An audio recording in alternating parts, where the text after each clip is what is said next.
Taon ng 1993, nang muli kong matapakan ang baryong aking kinagisnan. Nanggaling kasi ako sa Manila at ayokong tumanda na lang sa trabahong pagbubukid sa amin. Babae po ako, Commander. Ako po si Tiffany. 23 anyos ako nang muli kong matapakan ng baryong aking nakagisnan. Nagtrabaho ako noon sa Manila bilang kasambahay. Hindi naman sa pagyayabang, masasabi kong meron din akong itsura. May katawan, may kaputian at syempre, may katangusan ng ilong. Yan ang aking mga katangian na ginugusto ng karamihan.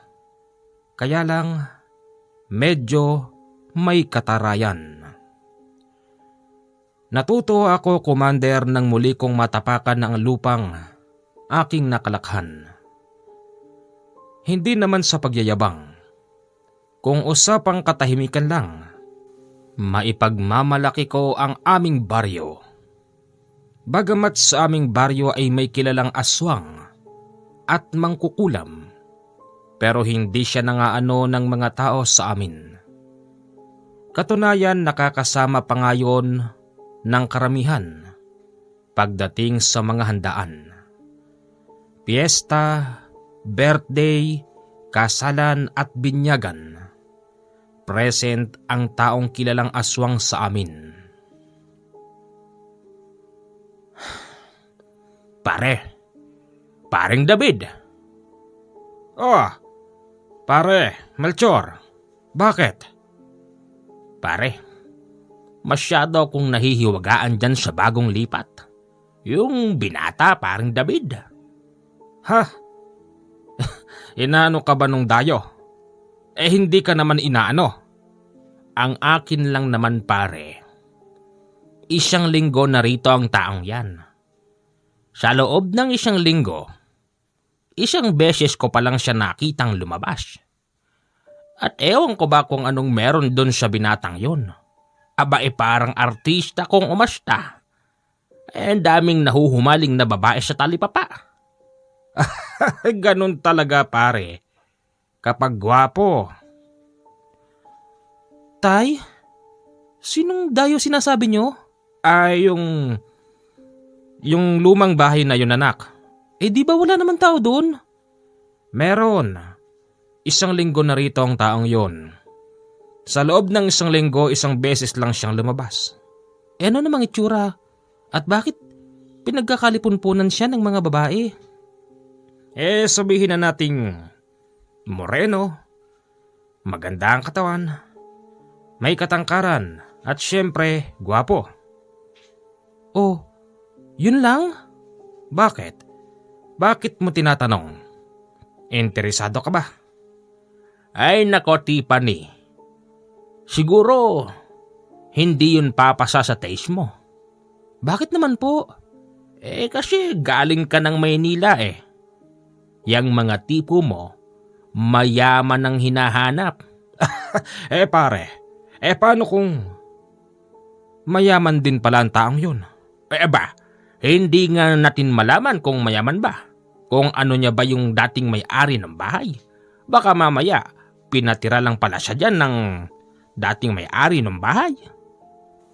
Ganun ba? Pero pare, parang may nararamdaman akong hindi maganda dyan sa dayo na yan. Parang pakawari ko, pare. May itinatago ang taong yun eh. Tsaka, sino ba namang lukulukong gwapong binata ang titira dyan sa lumang bahay na yan? At di naman naghahanap buhay. Ay naku, Itay, Ninong, masyado kayong tsismoso. Ano ba kasing itsura ng taong yun? Gusto mo rin siyang makilala, no, Tiffany? Medyo. Habang nag-uusap kami, Commander, biglang napadaan si Kuya Damugo. Ito yung taong kilalang aswang na may lahing mangkukulam sa aming baryo. Pero mabait siya. Dahil kahit isa sa aming kababaryo ay wala siyang sinasaktan. Oh, Damugo! Ikaw pala yan. Halika muna rito. Magkape muna tayo. Sige ho. Halika na, Damugo. Saan ka ba pupunta? Sa tindahan lang ho. Teka, si Tiffany ba yun? Hello, Kuya Damugo. Nang makita ko ng taong yon, doon pa lang siya lumapit. Kamusta ka na? Okay lang. Nauwi ka pala? Oo, namiss ko yung baryo natin eh. Saan ka pupunta? Sa Talipapa na. Mamimili ako ng konting makakain. Damugo, kape muna tayo. Sige ho. Habang nagkakape kami, nabanggit ni Kuya Damugo yung bagong lipat sa tapat namin.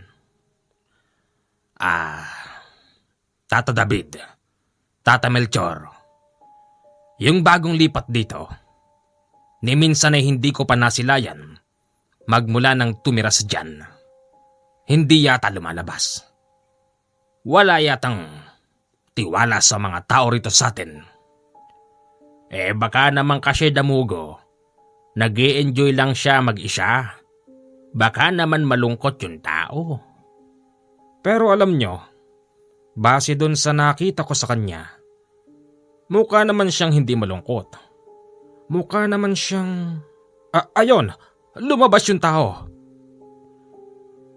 Nakita ko, Commander, yung sinasabing lalaki. Matipuno nga pala siya. Maganda ang pangangatawan. Si Kuya Damugo ay hindi na nakapagpigil. Nilapitan niya ang taong yon. Pati na rin ako. Kasi gusto ko siyang makilala. Brad. Ako ba? Ikaw nga. Gusto kong makilala ng kaibigan naming si Tiffany. Brad. Melchor nga pala. Ako naman si David. Ako naman si Tiffany. Mga kapitbahay mo lang kami. Naku, pasensya na kayo. Madalang kasi ako lumabas eh. Siya nga pala, ako nga pala si Romualdo. Brad. At ako naman si Damugo. Kinamayan ni Kuya Damugo ang lalaking dayo. Meron ako napansin. Nang mag-abot ang kamay nila, kita ko si Kuya Damugo na parabang nakuryente. Oh. Bakit? Wala naman. Mainit yung kamay mo. Ganun ba? Ay, siya nga pala, Ronaldo. Baka naman pwede ka naming maimbita sa bahay. Gusto ka lang naming makilala. Nako, hindi ho po pwede. Bakit naman? Hindi pa ho ako tapos sa paglilinis ng bahay. Nakita niyo naman po ang lawak ng bakuran.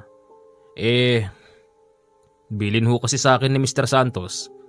Kaya niya ako pinatira dito para magsilbing caretaker. Ano? Caretaker? Akala namin mayaman ka. Hindi naman po. Sa itsura mo kasi, mukha kang mayaman. Kayo pa lang po nakapagsabi sa akin yan. Sige ho, at pupunta na ako ng Talipapa. Sabay na tayo. Sige. Sumabay din ako sa kanila, Commander. Wala naman sana akong planong bilin. Pero ewan ko ba kung bakit para akong natangay ng taong yun. Magkakasabay kaming naglakad. Halos nasa 7 minuto lang naman yung layo ng paglalakad. Brad, ano bang bibilin mo? Ako okay na ako rito sa dalag. Namimiss ko kumain ito. Wala kasi nito sa bundok eh. Ganun ba? Ikaw, Tiffany. Dalag na lang din kasi wala niyan sa Maynila eh. Galing ka ba ng Maynila? Oo, kauwi ko lang. Brad, binata ka pa ba? Oo naman. Taman-tama. Si Tiffany, dalaga yan. Baka magkagustuhan kayo. Sisingit sana ako sa usapan. Kaya lang tila hindi ko nagustuhan yung tingin ng mga kababaihan. Hindi ko alam kung bakit bigla akong nakaramdam ng galit at selos sa mga yun. Kasi yung tindera na may itsura, pati na rin yung mamimiling may akay na bata, at ang iba pa'y lumapit sa taong yon at nakikipagkilala. Ganon kalakas ang apil ng taong yun. Bakit parang bad trip kaya tatipan eh? Wala, Kuya Damugo. Sige, mauna na ako. Pag-uwi ko sa bahay, Commander, makalipas lang ng 2 oras narinig ko ang boses ng dayo. Nakoy, Romualdo'y mabuti naman at napagbigyan mo ang hiling namin para makilala ka namin ni Paring David. Ay, tagay mo, iho. Umiinom pa ho pa wala kayo. Katatandaan nyo na, baka ho kayo tamaan ng sakit. Nako, matanda na kami, iho. Okay na sa amin ang inabot namin. Kung kami kukunin, aba, wala kaming magagawa doon. Tagay mo. Salamat ho. Siya nga pala. Kanina ho kasi sa talipapa, nakabili ako ng 2 malaking dalag. Dinala ko po rito yung isa. Aba, para sa amin ba yan? Opo. Nang madinig ko yung napakaganda niyang boses, lumabas ako ng kwarto. Tapos kunwaring nagtimpla ng kape para ibigay sa dayo. Ang totoo nun, gusto ko lang siyang makita ng malapitan. Kuya Romualdo, kape ka muna. Ha? Salamat. Commander, ang bango ng taong yun. Mukha naman siyang hindi bagong ligo. Kasi hindi naman basa ang buhok niya. Dumagdag pa sa pagiging gwapo ng taong yon yung makinis niyang balat. Tapos magagandang ipin. Kapag ngumingiti siya para ba akong nahuhulugan ng panty. Salamat dito sa kape. Sige po, tagay lang tayo. Habang naroroon siya sa bahay, Commander, pinakikinggan ko ang bawat sasabihin niya. Hindi ko siya nakitaan ng pagtatanong patungkol sa aming baryo. Ganun ho ba? Kuya David, dapat ho dyan kasi hindi na kayo nagtatrabaho. Katulad ng sinabi nyo, nagme-maintenance pala kayo ng gamot. At kapag nalaman ng mga anak nyo na umiinom kayo, baka mamaya sa amin pa magalit yun. Hindi ba, Kuya Melchor? Ay, oo nga, pero hayaan mo na, paminsan-minsan lang.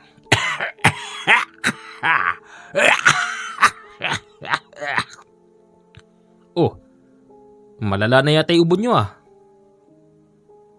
Nakita kong hinawakan ng dayuhan ang likod ni Ninong David. Pagkatapos noon, ang sabi ng Ninong, bigla raw gumanda ang pakiramdam niya. Aba, gumanda ang pakiramdam ko ah. Totoo pare? Oo pare, gumanda talaga yung pakiramdam ko. Parang pakawari ko nabuhay ang mga ugat ko sa katawan. Ganun ba? Marunong ka palang maghilot. Ha? Hindi po. Nakita nyo naman na hinaplas ko likod. Romualdo, kasi medyo may masakit na rin sa akin Baka naman pwedeng pakihaplas naman tong tuhod ko. Sige po, lapit nyo lang sa akin.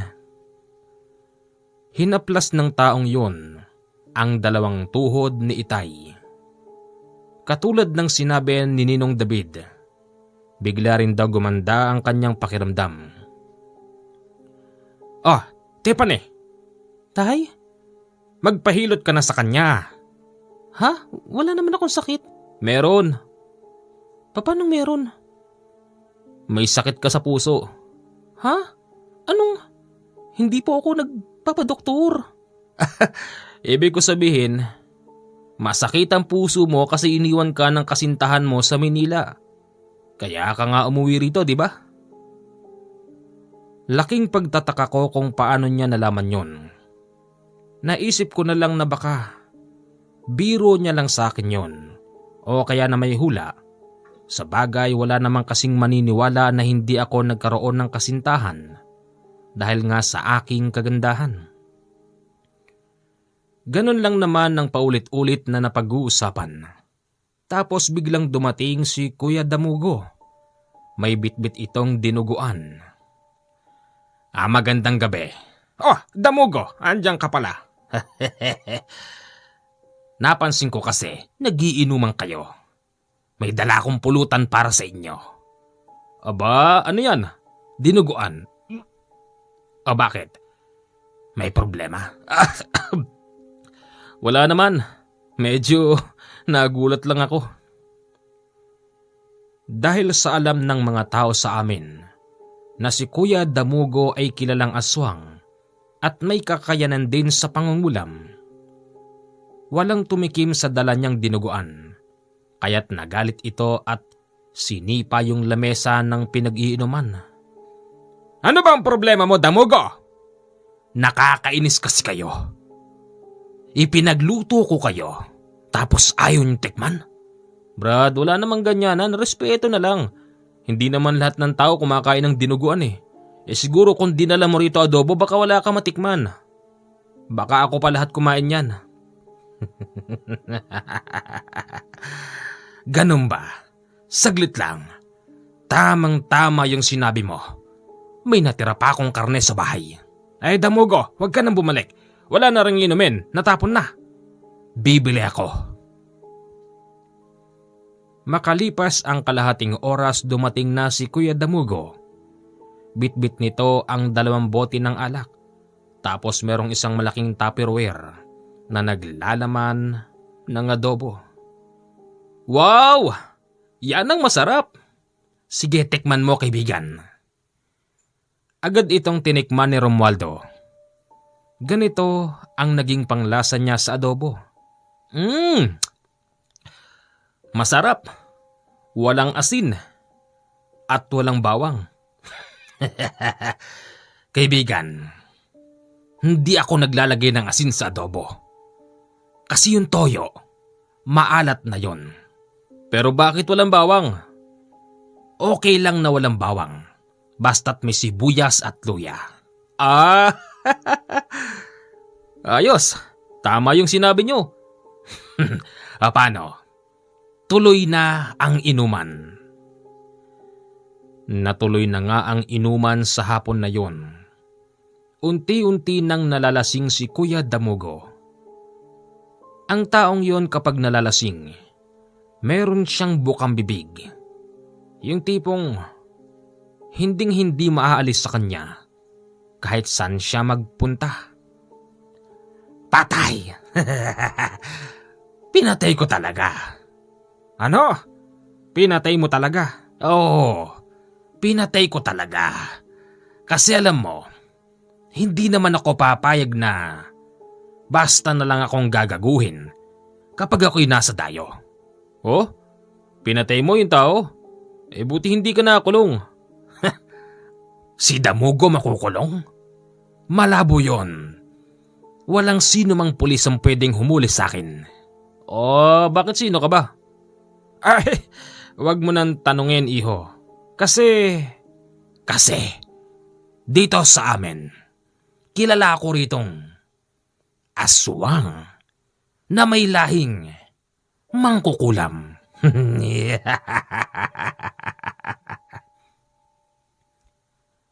Nakisabay sa pagtawa yung dayo. Sa totoo lang, Commander, gwapong-gwapo ako sa dayo na yon. Kapag nakikita ko yung maputi niyang ngipin, tapos yung dimple niya magkabilaan. Kaibigan, ikaw ba? Wala ka pa bang napapatay? Ano ba naman yan, Damugo? Abay puro na lang patay ang kinukwento mo. Nagtatanong lang ako. Tata David. Patay? Alam mo kasi kuya, kasalanan sa Diyos ang pagpatay. Tsaka isa pa, may karampatang parusa sa batas ng tao ang pagpatay. Paano kung dala ng pagkakataon? Siyempre, papatay din ako. para may pagtanggol ko sa sarili ko, di ba? Di ba? Oo naman, syempre. Oo, syempre. Ako man, papatay din ako para sa sarili ko. Tama kayo dyan. Alam nyo, yung huli kong pinatay sa Cagayan, hindi ako nakapagpigil. Paanong hindi ka nakapagpigil? Kaibigan, hindi naman sa tinatakot kita. Totoo yung sinabi ko kanina. May lahi akong aswang. At syempre, may pagkamangkukulam. Mabalik tayo sa kwento. Yung pinatay ko noon sa Cagayan, isang mayabang na itawis. Mayabang sa inuman. Nangungursunada. Alam mo kung ano ginawa ko? Ha? Nilason ko siya. Sa pamamagitan ng paglalagay ng aking hintuturo sa baso na pinag-iinuman. Nilason ko siya. At nang mahilo na siya, at nang inakala ng madami na nalasing lang siya, doon na ako umatake. Pasuray-suray siyang naglalakad papauwi sa kanila habang hilong-hilo. Dinamba ko siya. Nag-itsura akong malaking aso. Kinain ko ang laman loob niya. Hinigop ko ang dugo niya. Ang itinira ko lang sa kanya, ang buto at bungo niya.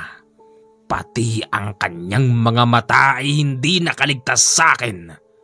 Kinain ko rin.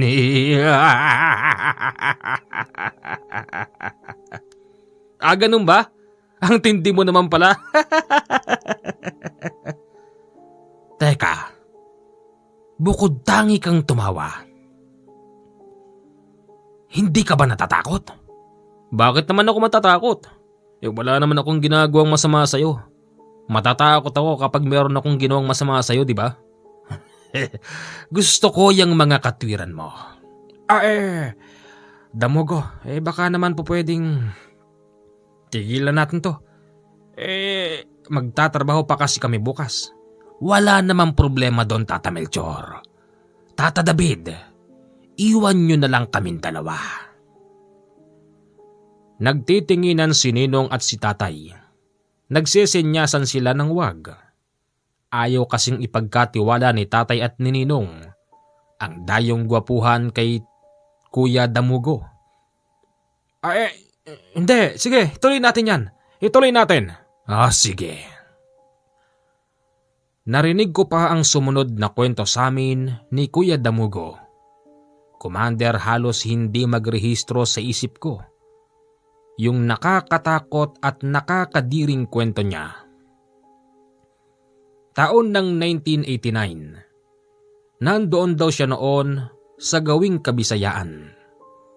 Ang trabaho nila doon ay pangingisda. Yung nakakasama niya sa pangingisda ay merong asawang buntis. Takam na takam daw si Kuya Damugo sa buntis na babae. Pero nagtitimpa lang siya at kumukuha siya ng tamang tiyempo. Pare. Hindi ka pa ba uwi, pare? Gabi na. Pare, uwi na ako. Kunwari lang daw umuwi noon si Kuya Damugo. Ang totoo noon, umikot lang siya sa likod. Habang yung nakainuman niya, mabilis na nakatulog sa mahabang upuan. At yung asawa nitong buntis ay natutulog. Yung style daw ng bahay ng mag-asawa, merong silong. Pwede kang pumasok kahit hindi ka yumuko ay hindi ka mauuntog sa silong. Tinapatan daw ni Kuya Damugo kung saan nakahiga ang babaeng buntis. At doon sinimulan niyang namnamin ang dugo ng babae. Walang kaalam-alam ang asawa noon hanggang sa tuluyan ng naubos ni Kuya Damugo yung dugo ng babae. Pagkatapos noon, dumaan siya sa bukas na bintana. Binuksan nito yung tiyan ng babae at kinuha yung sanggol. Itinakas ni Kuya Damugo yung sanggol. Dinala niya ito malapit sa karagatan at doon walang awang kinain ang bata. Sa mga kwento niyang yon, Commander, kumontra ang aking ama at si Ninong David. Hindi totoo yan, Damugo. Kaya nga, sobra naman yung kwento mo na yan, Damugo. Pati ba naman yung batang walang kamuang-muwang, kinain mo? Napakaganda ng pakikisama sa'yo ng pamilyang yon. Yon ang totoo. Ay bakit dito? Hindi mo ginagawa yan. Bakit, Tata Melchor? Kapag ginawa ko, may maitutulong ba kayo sa akin? Anong maitutulong? Tutulungan niyo ba akong hindi mahuli ng mga pulis? At bakit ka namin tutulungan? Ang tanong namin sa iyo kung totoong ginagawa mo yan sa ibang lugar. Bakit dito sa baryo naman, hindi mo yan ginagawa? Hindi ko yung gagawin. Kasi meron akong pakikisama sa mga tao dito. Hindi ako mangbibiktima ng aking kababaryo. Pero sa kabilang baryo, hindi ko na mabilang kung ilan na ang nabiktima ko doon. Ganon. Ikaw siguro ang salarin sa pagkawala ng batang siguro na siya 1 taong gulang pa lang. Aminin mo, Damugo. Magaling, Tata David. Oh, ako ang may gawa nun. Kakaiba naman ang kwento mo, kuya. Isa pa. Kung tunay ngang aswang ka, pwede bang pakitaan mo naman kami ng pagiging aswang mo? Kung pwede lang. Aba, magandang ideya yan. Tama, para hindi naman puro hinala lang ang nabubuo sa isipan namin. Kung talagang aswang ka, Damugo, ipakita mo sa amin. Mag-itsurang aswang ka ngayon, pero wag mo naman kaming dadambahin. Talagang sinusubukan niyo ako. Sige, heto na.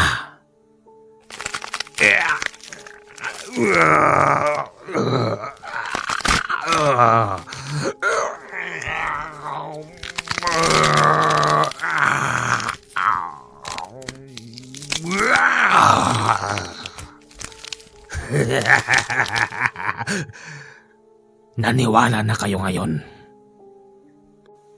Commander, totoo nga pala ang aswang. Kitang-kita ng 2 mata ko kung paano nagpalit ng anyo si Kuya Damugo. Nabitak ang kanyang balat, natuyo at napanot tapos napalitan ng nakakatakot na parabang ewan. Hindi ko mailarawan. Si tatay at si Ninong, bigla silang nagtalunan sa kanilang kinaupuan at pumasok sa loob ng bahay. Habang ako'y nakatayo lang at natulala, at ang dayuhang si Romualdo nakatayo lang din tapos nakatingin kay Kuya Damugo.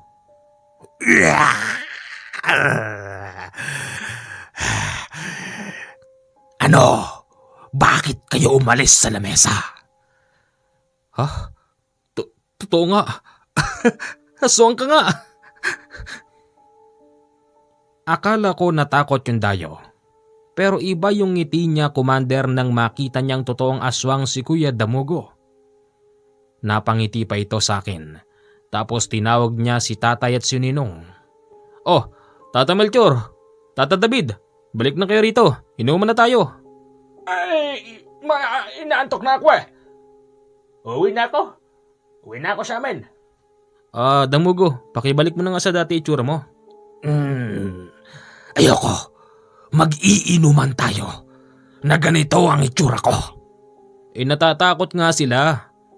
Sige na. Hindi. Nakita ko, Commander, kung paano ito umangil. Nakita ko rin ang napakahahaba niyang pangil sa magkabilaang gilid ng ngipin. Akala ko'y susugurin niya yung dayo. Akala ko'y may mamamatay sa gabing yun. Mabuti na lang yung dayo kalmado. Kaya kahit gano'n ang itsura niya, pinagtiyagaan niyang kainuman si Kuya Damugo. Habang si Itay at si Ninong David ay natulog na.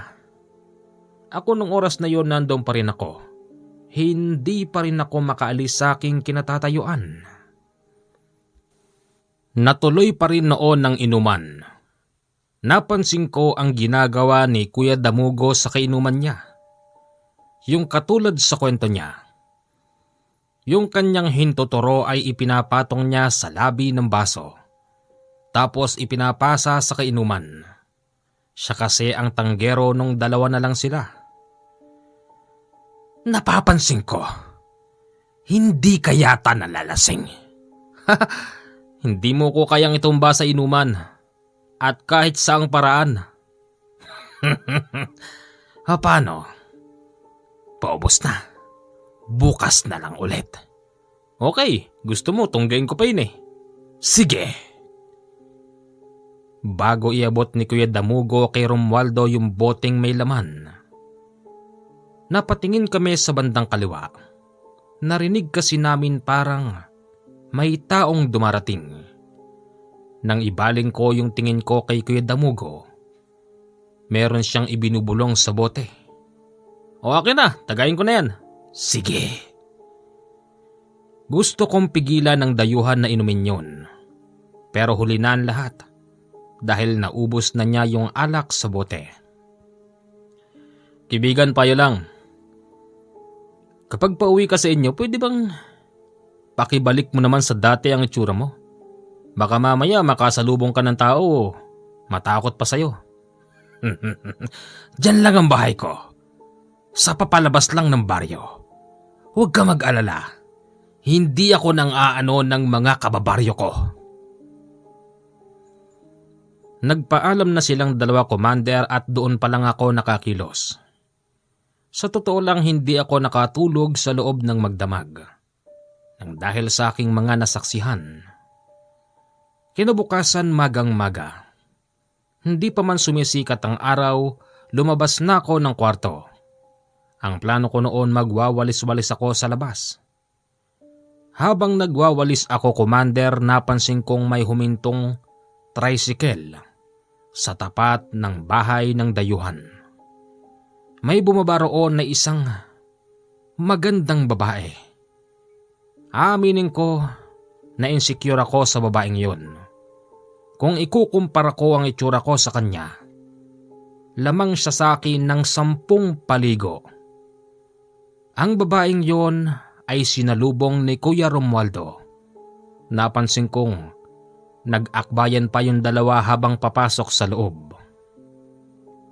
Nagselos ako, Commander. Oo, nagseselos ako. Kasi gusto ko na si Kuya Romualdo. At ganon yung mga tipong hinahanap kong lalaki. Ano ba yan? Ang init yata ng ulo mo, Tiffany. Bakit ba? Sinabi babaeng yun? Asan? Wala naman ah. Yung binaba ng tricycle. Ay baka kasintahan ni Romualdo. Kakainis? Bakit? Basta. Napansin ni nanay at ni tatay ang pagkairita ko sa araw na yon. Sa totoo lang, hindi nila ako makausap ng maayos nang dahil sa aking mga nasaksihan. Sa araw din na yon, sumabog ang balitang si Kuya Romualdo ay nagpakita ng pagiging aswang. Wala naman sanang ni isa sa amin ang nakapagkwento. Ewan ko lang kay Ninong David o kaya naman kay Romualdo. Pero iniisip ko hindi naman nakikipag-usap si Romualdo sa kung sino. At isa pa, andalang nitong lumabas sa bahay. Nakaisip ako ng paraan.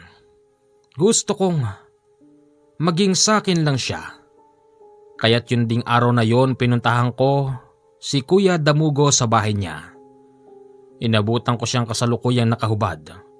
Pawis na pawis habang may kinakain na isang tipak na karne. Kuya Damugo? Tiffany. Alam mo na ba ang kwento? Sinong nagkwento sa inyo? Aba, hindi kami. Baka yung dayo. Kung alam ko lang. Pero hindi bale. Kalat naman narito sa buong baryo noon pa. Nakilala kong aswang dito. Teka, anong ginagawa mo rito, Tiffany? Kuya Damugo, patulong naman ako. Tungkol saan? Tungkol ba ron sa dayuhan? Akala mo siguro hindi ko napapansin ang mga tingin mo sa kanya. Akala mo siguro hindi ko nararamdaman na may gusto ka sa dayuhan na yon? Oo, may gusto ako sa kanya. Anong plano mo? Hindi ba't marunong kang mangulam? Ipapakulam mo siya. Hindi. Sino? Yung babaeng pumunta sa bahay niya ngayon. Baka naman asawa niya. Ewan ko. Ano bang itsura? Maganda, maputi basta. Lamang siya sa akin ng maraming paligo. Plano mong ipakulam ang babaeng yon? Oo, sana eh. Sige. Gumawa ka ng paraan. Kumuha ka ng anumang gamit ng babaeng yon. Dalhin mo sa akin ngayon din.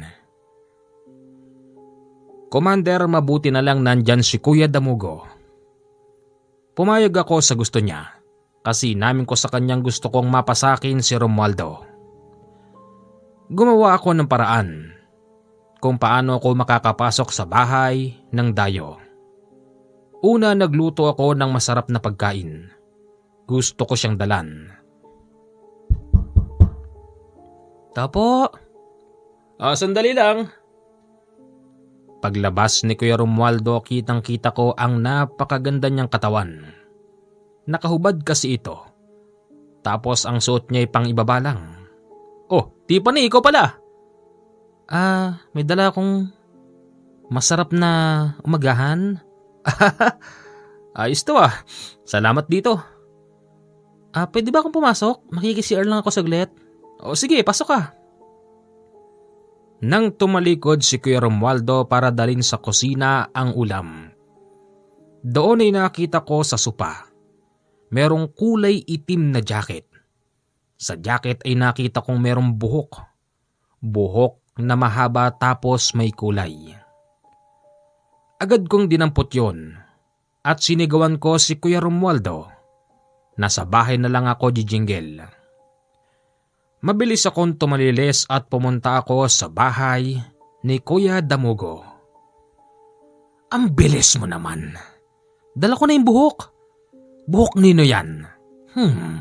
May kulay. Oo, ito yung buhok ng babaeng pumasok doon. Nakita mo ba siyang nandun ngayon? Wala eh. Sa palagay ko nasa CR. Kulamin mo na siya. Patayin mo na siya. Gusto ko mapasakin lang si Romualdo. Masusunod. Pero sa isang kondisyon. Kondisyon na ano? Gusto kong mag-alay ka sa akin. Anong alay? Alay. Kahit na buhay na alaga. Hindi ba sa likod nyo? Maraming alagang panabong ang tatay mo. Magdala ka rito ng isa. Kapalit ng gagawin ko. Dadalawin ko pa. Gayumahin mo na rin si Romualdo. Sige. Dalian mo. Mabilis kong itinakas yung 2 manok na panabong ni Itay. Wala siyang kaalam-alam nung araw na yon. Ibinigay ko ito kay Kuya Damugo. Ayon na rin sa aming napagkasunduan. Umalis ka na. At asahan mo bukas ng umaga. Patay na ang babaeng yon. At yung dayuhan, sa'yo na. Umasa ako, Commander, sa sinasabi ni Kuya Damugo. Kinabukasan nakita kong lumabas ang babaeng maganda mula sa bahay ng dayuhan. Laking pagtataka ko kung bakit buhay pa siya at tila ba walang nangyari sa kanya. Habang si Kuya Romualdo ganun pa rin ang itsura. Nagpapansin ako sa kanya, Commander. Nakita niya kung nandun sa harapan ng bahay tapos kumakaway sa kanya. Nung mga oras na yon, bitbit ko naman ang isang plastik ng pandesal na binili ko sa nagtitinda kani-kanina lang. Kuya Romualdo, pandesal! Sige, dali mo rito. Tinitignan ko siya, Commander, kung maipapako ba niya ang mga mata niya sa akin. Tumitingin naman siya sa akin pero hindi ganong katagal. Hanggang sa napansin ko para bang wala yatang talabang ginawa ni Kuya Damugo. Mabilis ko siyang pinuntahan sa kanila. Sinabi ko sa kanya na buhay pa yung babae tapos wala namang nangyari sa panggagayuma kay Romualdo. Imposible! Imposible ang sinasabi mo.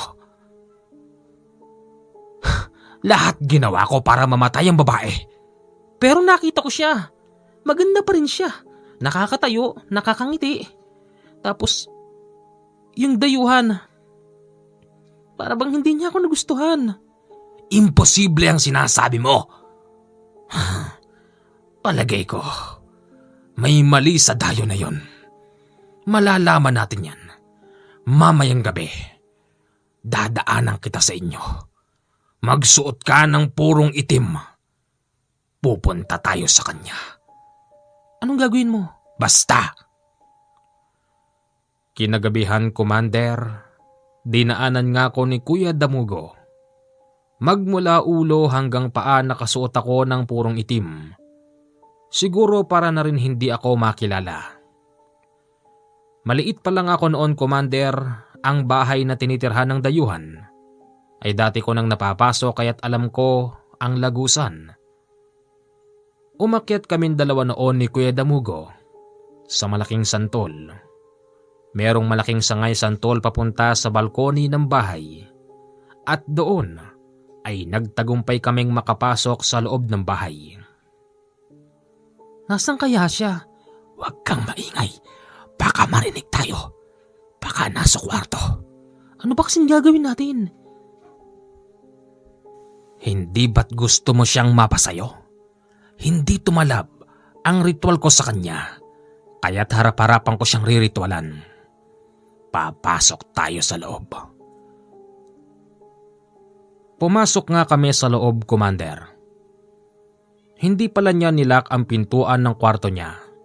At doon tumambad sa amin ang napakaganda nitong katawan. Nakabukas kasi yung ilaw ng kwarto. Natutulog na siya nung oras na yon. Unti-unti kaming lumapit ni Kuya Damugo sa kanya. Ngayon na! Ngayon na!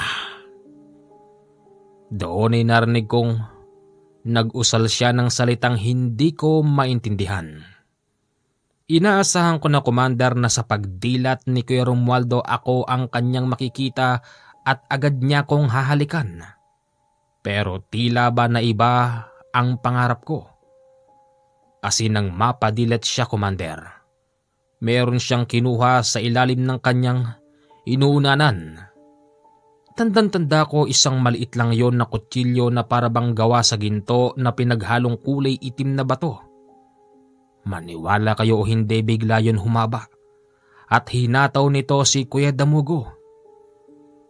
Tinangka ni Kuya Damugo na tumalon sa bintana pero nadampot siya ng dayo. Hinawakan siya nun sa batok at ilang beses na hinampas sa kama. Ako nung mga oras na yon gusto kong sumigaw pero walang lumalabas sa akin. Hanggang sa sinabi ng dayo na, akala mo siguro hindi ko alam na pinagpaplanuhan mo buhay ko? Ha? Huwag ka mag-alala. Ginawa ko lang to dahil sa kanya. Alam kong may gusto siya sa akin. Ngayon, sasabihin ko na rin ang pakay ko sa iyo sa baryong to. Isa akong imbestigador. Albularyong imbestigador. Inutusan ako ni Kernel para mag-imbestiga rito. Para alamin kung dito nga nakatira yung aswang na pumatay sa tao sa Cebu. At ngayong napatunayan ko na, arestado ka ngayon. Nagpapatawa ka ba? Hindi niyo ako pwedeng ikulong. Aswang ako. Kakain lang ako ng maraming preso sa loob. Hindi mo ba ako narinig, ha? Isa akong imbestigador na albularyo. Tatanggalin ko ang pagiging aswang mo para pagbayaran mo ang lahat ng ginawa mong kasalanan. Mula doon sa Cagayan hanggang sa Cebu. At marami pa! Napatulala ako, Commander, sa sinabi ng dayuhan. Isa raw siyang imbestigador na albularyo.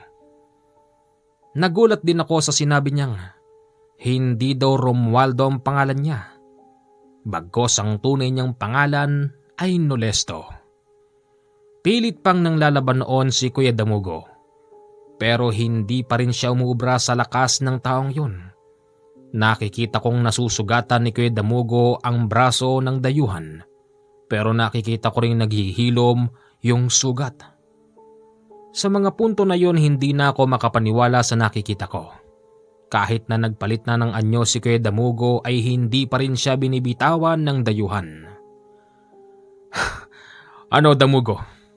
Kaya mo pa? Bibigyan kita ng partida. Bibitiwan kita. Bibigyan kita ng pagkakataon na labanan ako. Total, nagpalit ka naman na ng anyo habang sakal-sakal kita. Binalibag niya si Kuya Damugo sa isang bahagi ng kwarto. Ako naman nung oras na yon, lalabas na sana ako pero hindi ako makakilos. Kitang-kita ko ang mga sumunod na nangyari. Sinugod ni Kuya Damugo ang dayuhan pero hindi siya basta makatama. 3 suntok tapos hindi siya makabawi. Nang magsawa sa kasusuntok ang dayuhan, naghubad na naman siya, Commander. Nakita ko rin kung paano sugatan ni Kuya Damugo ang katawan ng dayo. Pero sadyang bumabalik lang ang sugat nito. Tapos tatawa yung dayo. Tapos ka na ngayon, Damugo. Humanda ka sa akin! Dinakma niyang muli si Kuya Damugo at dinikdik sa pader.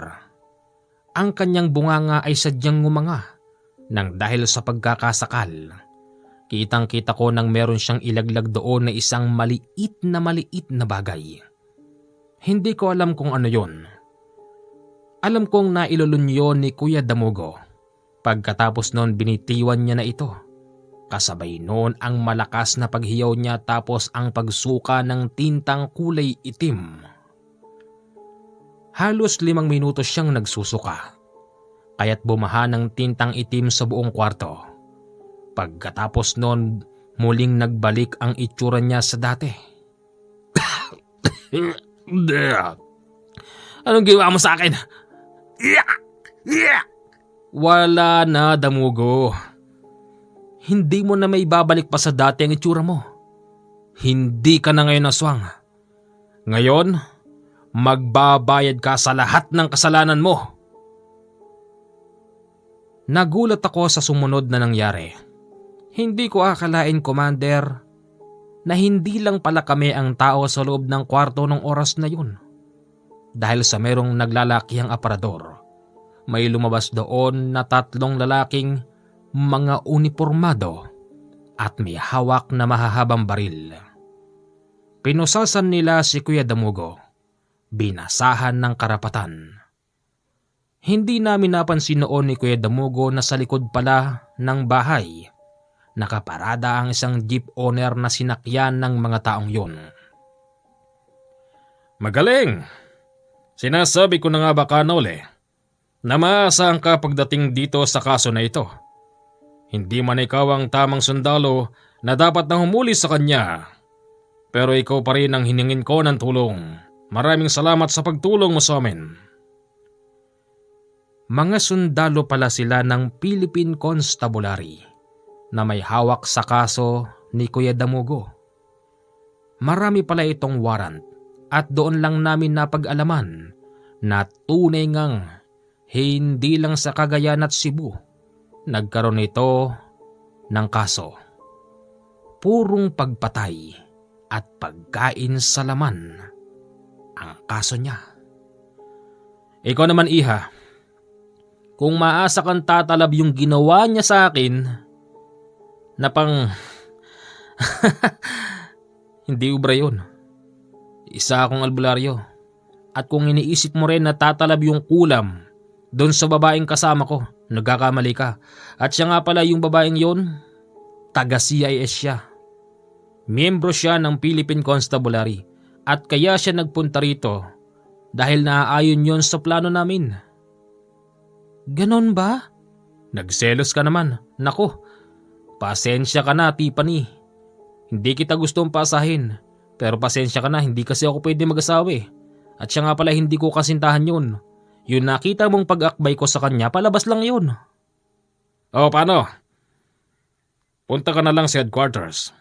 Sige ho, Colonel. Commander, ganun ako nagulat sa lahat ng nangyari. Hindi namin nakalain na yung taong hindi namang nananakit sa amin ay meron palang patong-patong na warrant. At yung taong inakala naming mabait na walang kayang gawin sa buhay ay isa palang dayuhang investigador na hindi naman sundalo at hindi pulis pero naatasan para hulihin si Kuya Damugo. At siya pala ay isang albularyo na may pangalan na Nolesto. Hanggang dito na lang po ang ating kwento at maraming salamat po. Woo! Maraming salamat po sa pagbabahagi ng napakagandang kwento. Wala na po akong sasabihin. Hanggang dito na lang po ang ating kwento at magandang gabi po sa inyong lahat.